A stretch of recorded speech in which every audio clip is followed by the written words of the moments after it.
Hello guys, welcome back and welcome kung bago ka sa channel na to. So yung topic natin ngayon is arithmetic means. So arithmetic means are terms between two non-consecutive terms in an arithmetic sequence. Okay, so for example,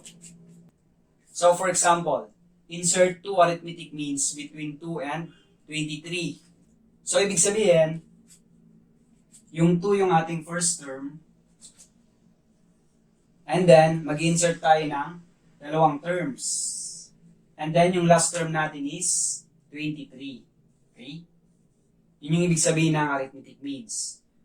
Terms between two non-consecutive terms in an arithmetic sequence. Okay? So, ito yung a sub 1 natin. So, yung hinahanap natin is yung a sub 2 and a sub 3. Okay? So, a sub 4 yung 23. Okay? So, ito yung mga arithmetic means natin. Si A22 and si A2 and si A3.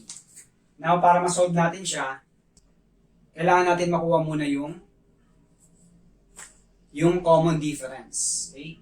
Kasi i-add natin yung common difference sa A1 para makuha natin si A2. And then, i-add naman natin yung common difference sa A2 para makuha natin si A3. Okay? So, gamitin natin yung formula ng arithmetic sequence. So, ano yun? A sub n is equal to a sub 1 plus n minus 1 times t.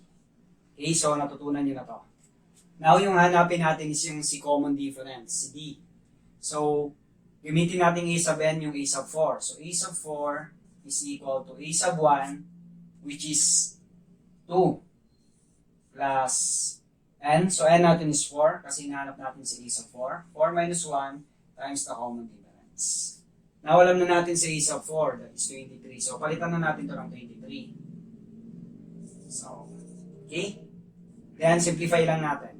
So, lipat natin si 2 dito sa kabila. Magiging negative siya, minus 2. And then, simplify natin to. 4 minus 1, that is 3.